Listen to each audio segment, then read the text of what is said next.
Hi everyone, welcome back. My last video was about my favourite episode of Drake and Josh, The Bet.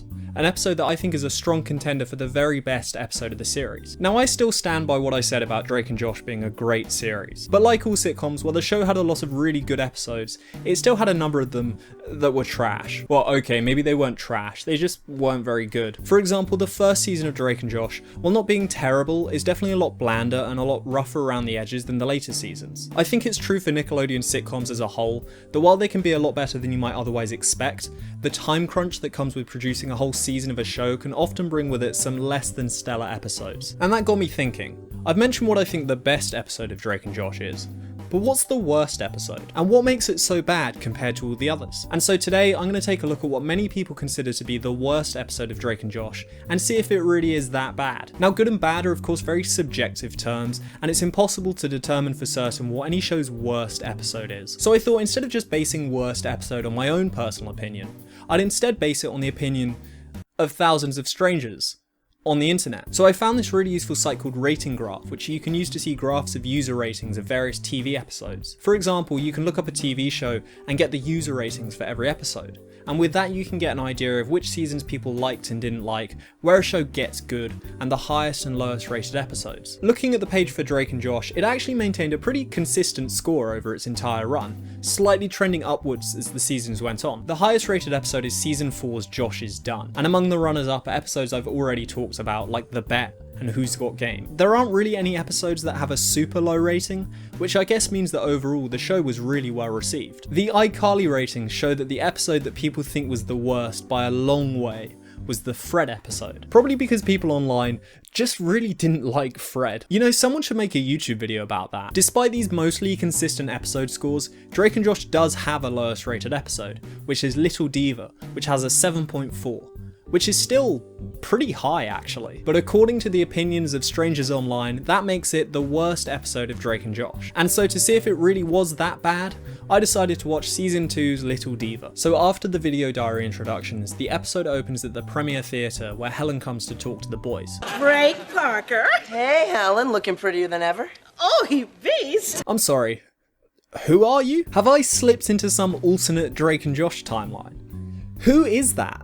That's not Helen, that's for sure. So apparently this was only the second episode that the character of Helen was in. She wasn't supposed to be a recurring character, so when they decided to bring her back, Yvette Nicole Brown, who normally plays Helen, wasn't available. So instead they had to get a different actress to fill in for her for this one episode. And because nobody on the show reacts to Helen looking different, watching this for the first time in 10 years felt a bit like living in the Twilight Zone. Also, when Drake tells Helen that she's looking prettier than ever, in this context, isn't that really rude to the old Helen? So Helen tells the boys that the theatre is planning a premiere for the new movie of big Hollywood celebrity Ashley Blake. Yeah, I don't know who she is either, but she's a big celebrity, trust me. When Ashley Blake arrives at the theatre, Josh, Megan and Helen are all thrilled to meet her, but Josh quickly finds out that Ashley Blake isn't exactly the nicest of celebrities. Here, Ashley, your bottled water. Thank you so much. I asked for room temperature. This water is chilled. Also, why would anyone want to drink room temperature water over chilled? Chilled water cools you down. It's refreshing. Room temperature water is none of that. I don't know, maybe I'm just on the other side of this, but I feel like everyone I know would prefer chilled water. If you like room temperature water, please, let me know. So Ashley Blake turns out to be, well, she turns out to be a bit of a big meanie. Even going as far as to make Josh sort out all of her green gummy bears. And really, that's a lot of gummy bears. Maybe those gummy bears were left over from the bet, and she just came in and scooped them up. But I don't think Drake and Josh has that sort of a continuity. But Drake convinces Josh to carry on working on the big premiere so that he can get Drake into the after party to talk to all the actresses. Which, to be honest, Drake wanting to get into the after party of a kids movie isn't a good look for him anymore. And when Ashley fires her brother, Josh gets promoted to be Ashley's new assistant. A significant chunk of this episode is then just Josh running around after Ashley as the show builds up this image of her being super demanding, including one scene that I think you might call classic Dan Schneider. Josh, I'm ready for my foot massage.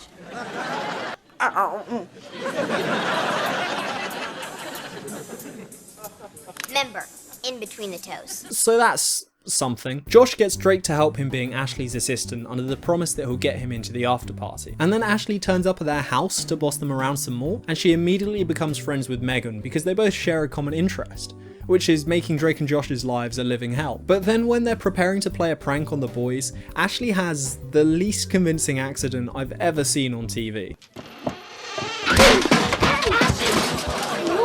And then Megan absolutely throws her onto the sofa. Here, Ashley, let me help you lie down by body slamming you through the announcer's table. Why was your bucket on top of our door? Why was your door under my bucket? Works for me. Drake and Josh call over a doctor to check out Ashley's head, and he just gives her tons of meds to put her to sleep. Now, I'm not a doctor, but if you have a head injury and potentially a concussion, isn't going to sleep the last thing you're supposed to do? Who gave this guy a medical license? Also, he makes exactly the same joke that he makes when he visits Drake in the bet.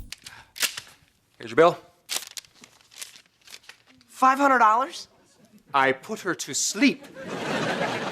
$500. But now Drake and Josh face the big dilemma of the episode, which is that Ashley still needs to attend the premiere despite being completely unconscious. So they decide to, I don't know, carry her unconscious body around the premiere. Like, you know the movie Weekend at Bernie's? Yeah, this episode is a parody of Weekend at Bernie's. Funnily enough, I actually haven't seen Weekend at Bernie's, but I have seen this episode, so I guess I don't need to. The boys lug her around and have her wave at people and sign autographs. She has to do a Q&A session, which they get through by pretending to have her whisper the answers into their ears. Somehow, Drake and Josh manage to get through the Q&A without anybody getting too suspicious. And so they dump Ashley into a bin and walk off and enjoy the party. Finally, the episode ends with Ashley beginning to wake up, so Drake and Josh hand her off to her bodyguard Citrus, and Citrus dumps her in the bin again and walks off. So is this episode really that bad? I mean, a bit. The whole thing with Helen being played by a different actress is just weird.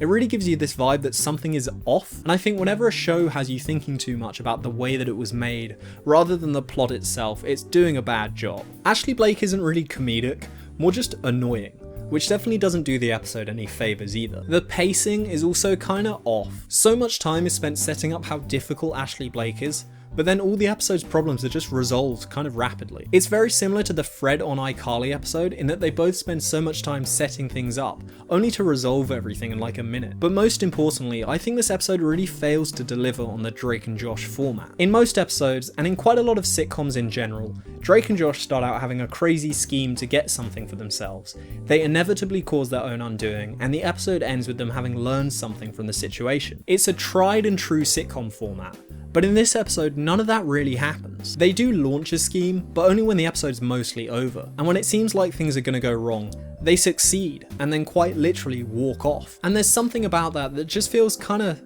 I don't know, kinda unsatisfying. If I were to rewrite this episode, I guess I would make Ashley being unconscious somehow Drake and Josh's fault. So that way when they do decide to do the whole Weekend at Bernie's thing, it feels like it's them getting themselves into that mess. That way it would feel like the events of the episode are directly caused by Drake and Josh, rather than them just being things that are happening to them. And then of course their scheme would have to unravel somehow, leading to, you know, a comedic situation. Overall, this probably is one of the worst episodes of Drake and Josh, if not the worst. Not necessarily because it's super bad, but because when you compare it to such a good show, it just seems kind of mediocre. But that's my look at the supposed worst episode of Drake and Josh. I've been really enjoying looking back at episodes of old shows, and if there's something else you'd like me to watch, please let me know. But for now, if you like the video, please subscribe, and I'll see you next time.